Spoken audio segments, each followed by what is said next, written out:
আগামী নভেম্বর মাসে তার রাজনৈতিক জীবন 40 বছরে পড়বে।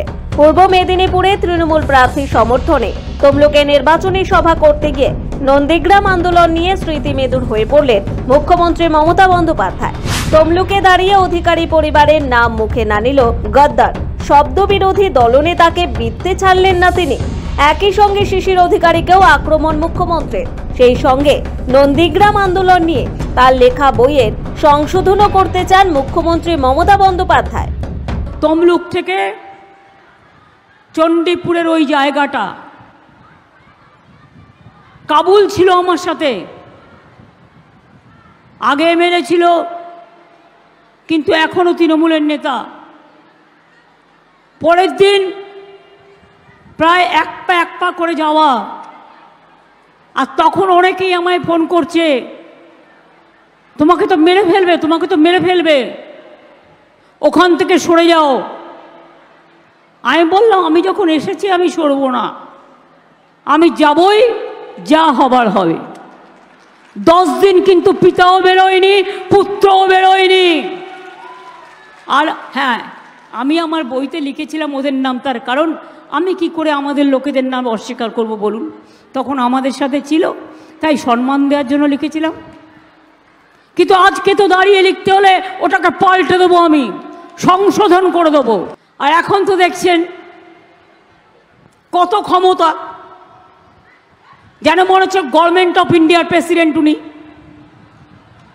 সিবিআই কার বাড়ি যাবে সেটা উনি ঠিক করবেন, ইডি কার বাড়ি যাবে উনি ঠিক করবেন, এনআইএ কার বাড়ি যাবে উনি ঠিক করবেন, কাকে কাকে জেলে ভরবেন সেটা উনি ঠিক করবেন, কার কার চাকরি খাবেন সেটা উনি ঠিক করবেন। ওনার এক পকেটে বোমা আর এক পকেটে সিবিআই এজেন্সি আর ইডি। নিজেই বলেছে বোমা ফাটাবো। কি বোমা? না 26,000 টিচারের চাকরি খেয়ে নিয়েছেন। এটা গর্বের? বলুন যদি কোনো মানুষ থাকেন, 26,000 ছেলে মেয়ে যারা স্কুলে টিচারি করে, বাচ্চাদের পড়ায়, তাদের চাকরি খেয়ে নেওয়াটাকে আপনারা সমর্থন করেন? আর তারপরে এই রায়টা যে ওই দিন বেরোবে, তুমি 48 ঘন্টা আগে জানলে কি করে? তার মানে তুমি কি রায়টা লিখে দিয়েছিলে, না তোমার পার্টি অফিস থেকে লিখে দিয়েছিলে? এই যে 26,000-এর চাকরি খেয়েছো, 2.5 লক্ষ পরিবার আজকে মৃত্যুর সামনে লড়াই করছে।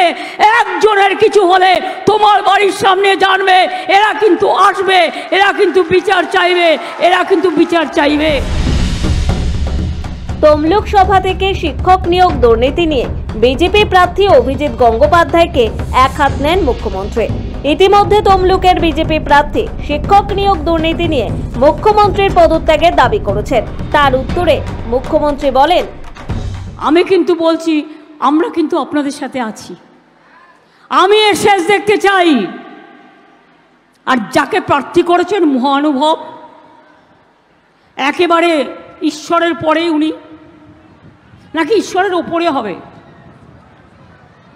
কোথায় কোথায় স্টুডেন্টদের চাকরি খেতেন, চাকরি যারা কর্মপ্রার্থী চাকরি খেতেন। আবার 4 সপ্তাহে 12% শুধু টাকা ফেরত দাও। আপনি সারা জীবন কাজ করে সারা জীবনে যে টাকা খেয়েছেন, আপনি শ্রম দিয়েছেন, আপনি শ্রমের পরিবর্তে টাকা কখনো ফেরত পাওয়া যায়? যায়? একই ফেরত আমি চাই, দিতে হবে। আর যিনি এখানে এই ছাত্রছাত্রীদের চাকরি খাওয়ার জন্য প্রথম হাত নেড়েছিলেন, প্রথম সই করেছিলেন, এই মানুষটা আজকে আপনাদের এখানে দেবাংশুর বিরুদ্ধে লড়াই করছে। আগামী দিন ওনার কাছ থেকে বিচার পাবেন?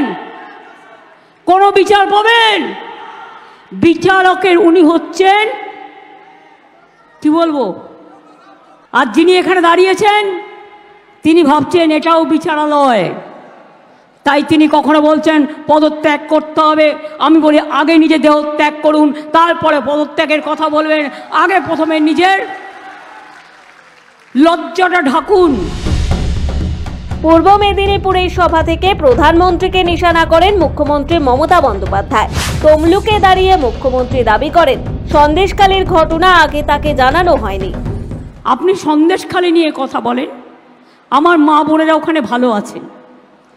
যদি কারো কোনো প্রবলেম হতো আমাকে জানাতো, আমাকে জানায়নি। কিন্তু যখন আমি সংবাদপত্র মারফত জানতে পেরেছি, আমরা সরকারি অফিসারদের দিয়ে ওদের যা প্রবলেম ছিল সেগুলো করে দিয়েছি। কিন্তু আপনি বলুন, গুজরাটের দাঙ্গায় কত লোককে খুন করেছিলেন আপনারা? আজও হাতে রক্তের দাগ আছে। বিলকিস বানুর খুনিদের ছেড়ে দিয়েছেন কারা? হাতরাসে বোনের ওপর অত্যাচার করেছেন কারা? জীবন্ত মহিলাকে জ্বালিয়ে মেরেছেন কারা? এনআরসি নিয়ে কত সংখ্যালঘু মানুষের উপর অত্যাচার করেছেন, এমনকি 19 লাখ হিন্দু বাঙালিকেও বাদ দিয়েছিলেন আসাম থেকে, মনে নেই? পূর্ব মেদিনীপুরের সভা থেকে জেলার প্রভূত উন্নয়নে তৃণমূল সরকারের সাফল্য তুলে ধরেন এদিন মুখ্যমন্ত্রী। সেই সঙ্গে তিনি জানিয়ে দেন, দীঘায় পুরী থেকে বেশি জায়গা নিয়ে জগন্নাথ দেবের মন্দির তৈরির কাজ প্রায় শেষ পর্যায়ে, এমনকি দেবতার বিগ্রহ তৈরি হয়ে গিয়েছে বলে দাবি মুখ্যমন্ত্রী মমতা বন্দ্যোপাধ্যায়। অনিমেষ প্রামাণিকের রিপোর্ট, সময় কলকাতা।